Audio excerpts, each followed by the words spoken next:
সালামু আলাইকুম। শিশির একাডেমিতে সবাইকে স্বাগতম। গত মাস থেকে শুরু হওয়া বৈষম্য বিরোধী কোটা আন্দোলনের কারণে স্থগিত হওয়া উচ্চ মাধ্যমিক সার্টিফিকেট বা এইচএসসি পরীক্ষা 2024 এর যে পরীক্ষাগুলো বাকি ছিল সেই পরীক্ষাগুলোর রুটিন প্রকাশ করা হয়েছে। তো তোমাদের পরীক্ষা শুরু হবে 11/9/2024 তারিখ থেকে, অর্থাৎ সামনের মাসের 11 তারিখ থেকে পরীক্ষা শুরু হবে।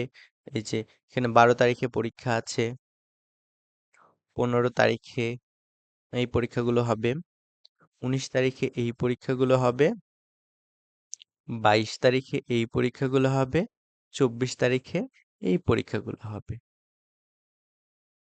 26 তারিখে হবে এই পরীক্ষাগুলো, 29 তারিখে এই পরীক্ষাগুলো হবে, 1 তারিখে এগুলো, 3 তারিখে এগুলো,